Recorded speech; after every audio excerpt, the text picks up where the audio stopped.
Hello મિત્રો, progress કિચનમાં આપણું સ્વાગત છે। આજે બનાવીશું આપણે પાપડ અને બટાકામાંથી કંઈક નવો જ નાસ્તો। એના માટે અહીં મેં 4 બટાકા લઈ લીધા છે, તેને આપણે બાફી લઈશું।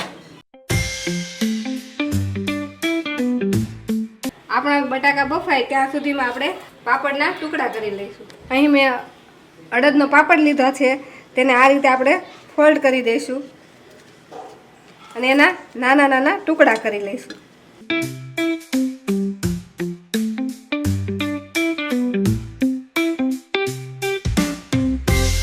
પાપડને આપણે આ રીતે નાના નાના પીસમાં કટ કરી લઈશું।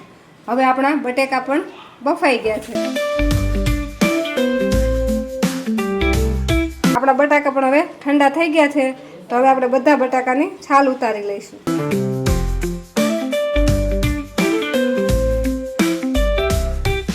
હવે પોટેટો મેસરથી આપણે આ બધા બટાકાને મેશ કરી લઈશું।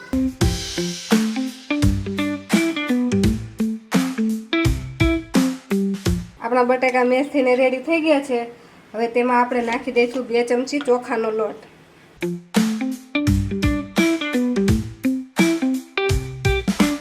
અને એને સારી રીતે મિક્સ કરી લઈશું।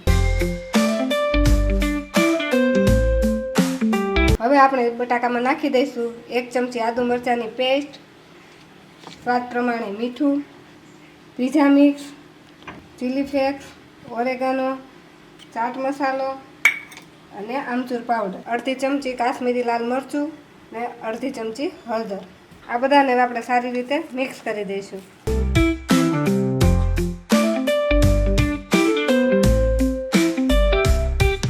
હવે આપણો બટાકાનો મસાલો બનીને રેડી થઈ ગયો છે, તો હવે આપણે મેંદાની સ્લરી બનાવી લઈશું। હવે એક બાઉલમાં 2 ચમચી મેંદો લઈ લઈશું, એમાં થોડું થોડું પાણી નાખતા જઈ આની પાતળી સ્લરી બનાવી લઈશું।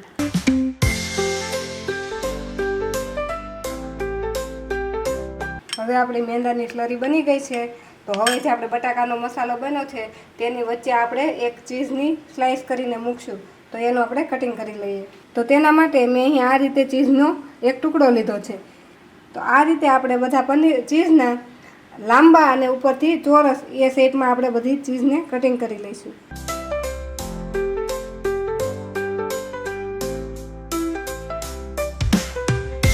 હવે આમાંથી આપણે થોડોક બટાકાનો મસાલો લઈ હાથ પર આ રીતે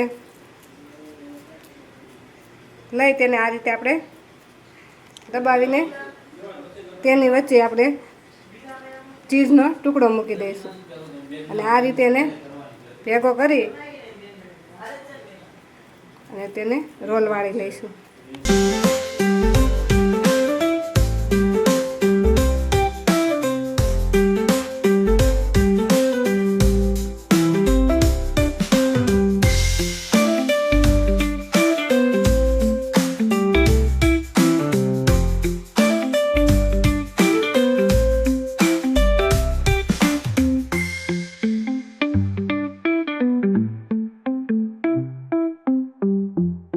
હવે પહેલાં આપણે આ રીતે બધા રોલ વાળી લઈશું। હવે આપણા તૈયાર રોલને તળવા માટે આપણે તેલ ગરમ મૂકી દઈશું।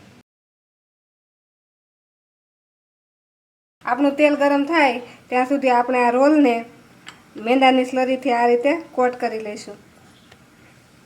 અને આ રીતે ચમચીમાં નાખીશું તો એમાં વધારાનું જે સ્લરી હશે એ બધી નીચે પડી જશે, અને પછી આને નાખી દઈશું આપણે પાપડના ટુકડા ઉપર અને આના પર સારી રીતે પાપડના ટુકડા લગાવી દઈશું। આને પછી આપણે 2 હાથ વડે આ રીતે એને દબાવી દઈશું।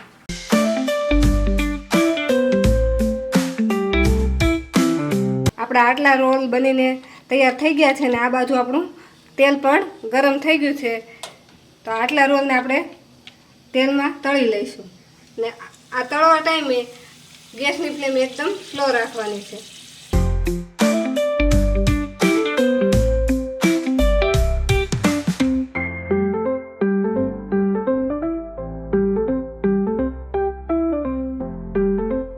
આ રોલને તેલમાં નાખ્યા પછી 1 મિનિટ માટે તેને આપણે હલાવશું નહીં।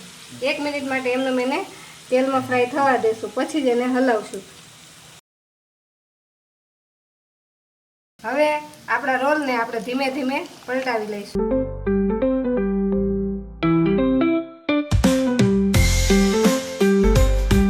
એ આપણા રોલ તળાય ત્યાં બીજા રોલને આપણે કોટ કરી લઈશું.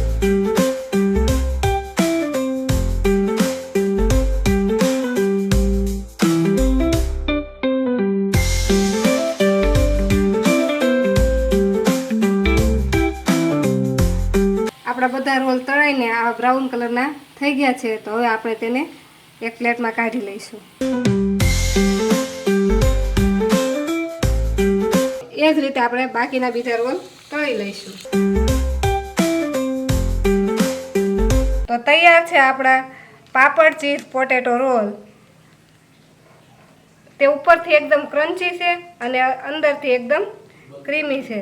જો તમને અમારો આજનો વિડીયો ગમ્યો હોય તો અમારા વિડીયોને લાઈક કરો અને પ્રોગ્રેસ કિચન ચેનલને સબસ્ક્રાઈબ કરો.